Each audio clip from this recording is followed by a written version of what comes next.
O Irã está novamente no centro das manchetes: conflitos, ameaças, alianças obscuras e planos nucleares. Mas o que muitos ignoram é que a história desse país já foi registrada nas escrituras sagradas. Sua origem e também seu destino estão escritos na Bíblia.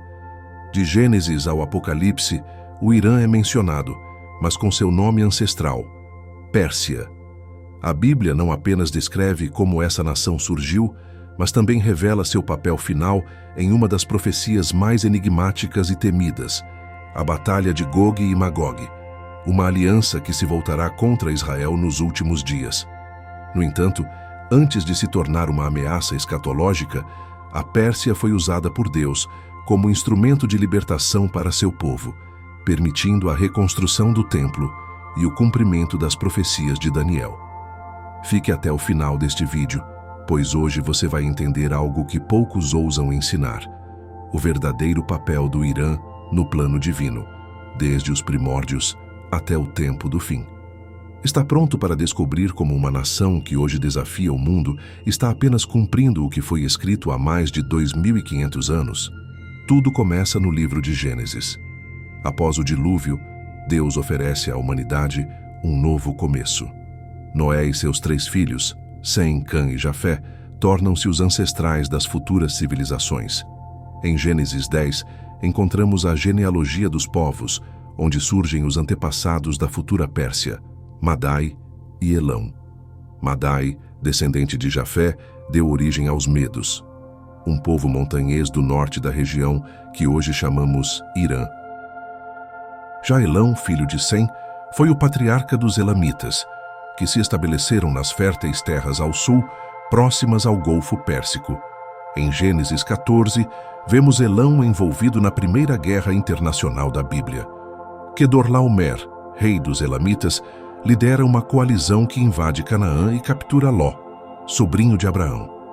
Mas Abraão, com apenas 318 homens, resgata seu parente e derrota os reis do Oriente, provando que nenhuma força pode prevalecer contra os que contam com o favor de Deus. O povo de Elão não desapareceu. Ao contrário, cresceu e prosperou. Os Elamitas e os Medos, habitando a mesma região mesopotâmica, se desenvolveram em silêncio. Primeiro como clãs, depois como reinos e, finalmente, como o poderoso Império Persa. Embora fossem nações pagãs, estavam dentro do plano divino. Os profetas Isaías e Jeremias anunciaram isso séculos antes. Isaías profetizou que Deus usaria os povos do Irã como instrumento de juízo contra a Babilônia, a nação que destruiu Jerusalém. E mais, revelou que um rei persa ainda não nascido libertaria o povo de Israel e ordenaria a reconstrução do templo. Esse rei foi chamado pelo nome Ciro, uma profecia impressionante, registrada mais de 150 anos antes de seu nascimento. E tudo se cumpriu de forma assombrosamente precisa. No século VI a.C., os Medos e Elamitas se unificam. Surge a Pérsia como império. Ciro, neto de Deioces, transforma a nação em uma potência militar. Ele conquista a Babilônia e decreta a libertação dos judeus, exatamente como Isaías havia previsto. Enquanto isso, Daniel, cativo em Babilônia, recebe visões do futuro. Deus lhe revela os reinos que viriam após Babilônia, e o Império Persa é o próximo. Em um sonho do rei Nabucodonosor, uma estátua composta por diferentes metais representa os impérios mundiais. Nenhum dos sábios de Babilônia pôde interpretar o sonho, mas Daniel, escolhido por Deus, foi capacitado para isso. O que estava por vir era a ascensão de um império que, embora pagão, cumpriria a vontade divina e também enfrentaria um destino profetizado. A história do Irã, antiga Pérsia, não é apenas política ou geopolítica, é espiritual, profética e escrita com detalhes nas páginas da Bíblia. O império mais poderoso da Terra ficou sem respostas. Nenhum sábio da Babilônia foi capaz de decifrar o mistério, mas Daniel, iluminado por Deus, revelou o sonho com precisão e proclamou algo que mudaria o curso da história. Tu, ó rei, és a cabeça de ouro. Porém, após ti, surgirá outro reino, inferior ao teu, simbolizado pelo peito e os braços de prata.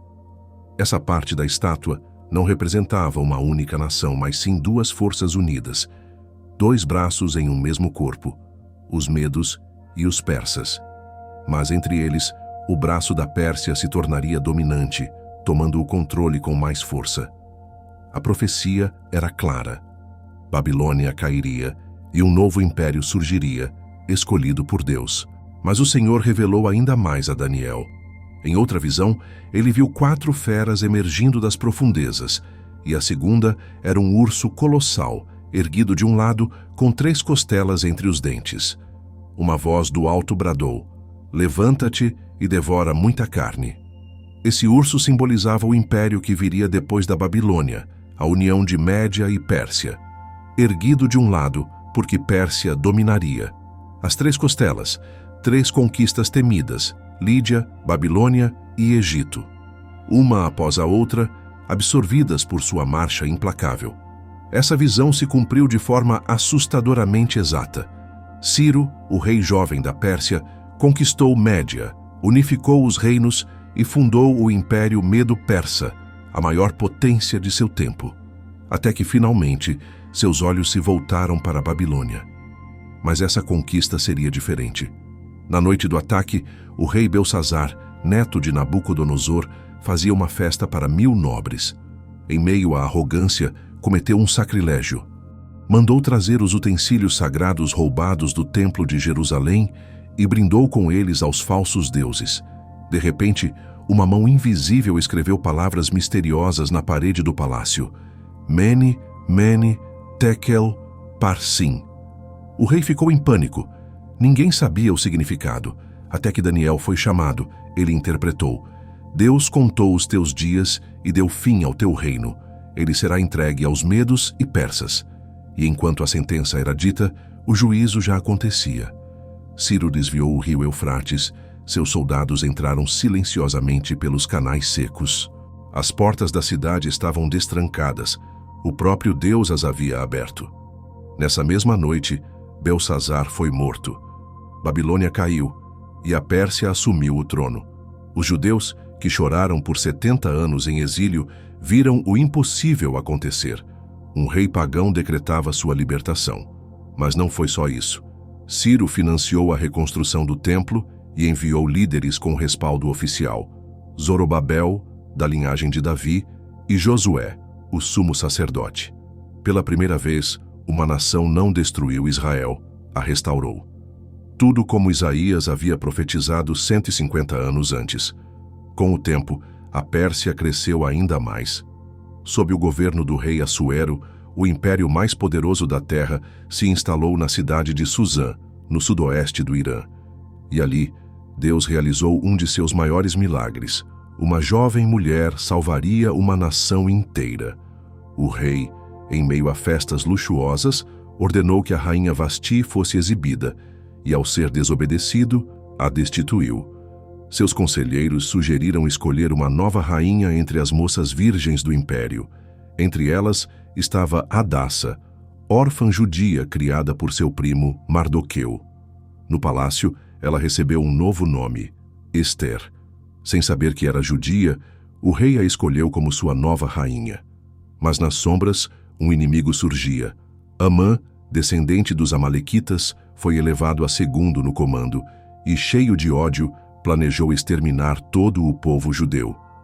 Ao saber do plano, Ester enfrentou o risco de morte ao entrar sem ser chamada na presença do rei. Mas Deus lhe concedeu favor, e o cetro foi estendido. Por sua coragem, todo o povo foi salvo. Mais uma vez, a Pérsia foi palco da providência divina. Com o passar dos séculos, o império sumiu das páginas centrais da história. Roma ascendeu, mas a Pérsia ainda tinha um papel reservado.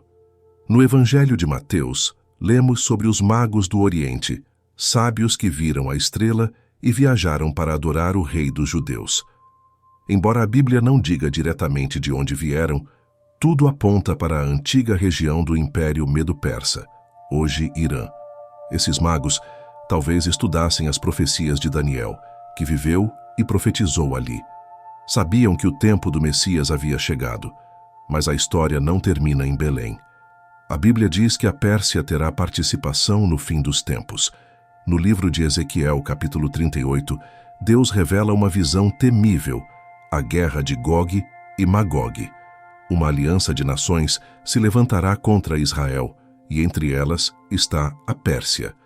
Ao lado de Gog, possivelmente ligado à Rússia, Cuxi, Núbia, Puti, região da Líbia, Gomer e Togarma, próximas à Turquia, a Pérsia se unirá num ataque contra o povo restaurado de Deus.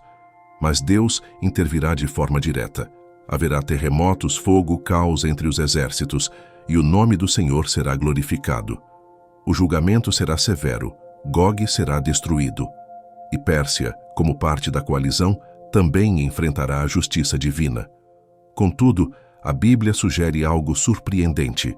O profeta Jeremias menciona Elão, ancestral da Pérsia, e diz que Deus quebraria seu arco.